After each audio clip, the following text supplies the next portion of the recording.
बदकिस्मती है कि वो इसे पर्सनल बना रहे हैं। अगर उन्हें पर्सनल बनाना है तो ठीक है, मैं तैयार हूँ उस चीज़ के लिए।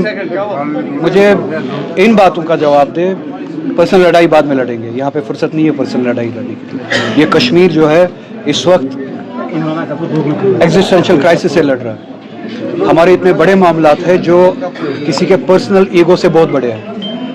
हमारे हज़ारों नौजवान जेलों में बंद हैं। उनका एड्रेस उन्हें पता है, उनके बारे में क्या किया अभी तक, उस बारे में कुछ पता है? रूहुल्लाह कोई ज़ात नहीं है, मेरी कोई अहमियत नहीं है। उन हज़ारों नौजवान का एड्रेस उन्हें पता है जो जेल में अभी भी है विदाउट ट्रायल्स। 370 की लड़ाई, हमारे वजूद की लड़ाई नेशनल कॉन्फ्रेंस का प्रॉमिस है पिछले इलेक्शन में। मेरी ज़ात की कोई हैसियत नहीं है। इस कौम को इस तशख़्ख़ुस की लड़ाई के लिए जो वादा दिया गया था, इस एक साल में हमने वो कहाँ पे शॉल और गुलदस्तों में बेच के खाई है वो लड़ाई। उसका एड्रेस है उनके पास। 2024 में ये वादा किया गया कि 5 साल में हम 1 लाख नौकरियां देंगे। वो एड्रेसेस क्या मुझे कोई दे सकता है कि जो 20,000 नौकरियां पिछले 1 साल में लगी है? हमारे मजहबी अकायद पे, हमारे कल्चरल आइडेंटिटी पे जो हमले हुए, उन हमलों के खिलाफ कौन सी लड़ाई हुई, उसका एड्रेस बता सकते हैं? क्या उस आसमान पे वो है जहाँ पे वो लड़ाई लड़नी है, या ज़मीन दोस्त कर दिया है उन वादों को जो हमने इलेक्शन से पहले लोगों के साथ किए हैं? इन सवालों का जवाब हमें दें, और यही सवाल रहेंगे। मेरी ज़ात कोई नहीं है।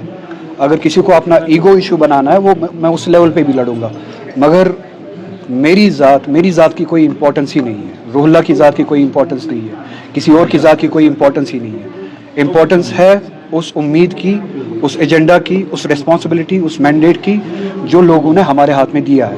उन वादों का एड्रेस क्या है, क्या उनको पहचानते हैं, वो लड़ाई कहाँ पे है, उसके बारे में बताएं। वो हज़ारों नौजवान जो जेल में अभी भी बंद हैं, उनके लिए 1 साल में किया क्या हमने, उनका एड्रेस मुझे बताएं। तो इसी तरह से बहुत सारे इश्यूज़ हैं जिनको लेके हम बात कर रहे हैं। किसी को ये ज़ाती मसला बनाना हो वो बना ले, मुझे उससे कोई फ़र्क नहीं पड़ता। क्या नहीं, जो अपने कौम, जिस कौम ने इनको एतमाद दिया है, उस कौम के एतमाद से बरक्स अलहदा रास्ता इख्तियार किया हो, कौम को सरे राह छोड़ दिया हो इन मज़ालिम में, जो कौम से अलहदगी इख्तियार करे, मुझे ये फ़िक्र कहाँ होगी क्या मेरी उनसे अलहदगी है या नहीं है। मेरा सवाल उनसे ये भी है, आज भी, और आप इस सवाल का जवाब लेके आइए। क्या जो मैं बातें करता हूँ, जो सवाल मैं करता हूँ, क्या ये नेशनल कॉन्फ्रेंस का एजेंडा नहीं है? और अगर ये नेशनल कॉन्फ्रेंस का एजेंडा है तो मैंने अलहदा रास्ता इख्तियार नहीं किया है, उन्होंने गलत रास्ता इख्तियार किया है। तो अगर किसी को अपनी जगह से दूर हटना चाहिए, उतरना चाहिए, माफ़ी मांग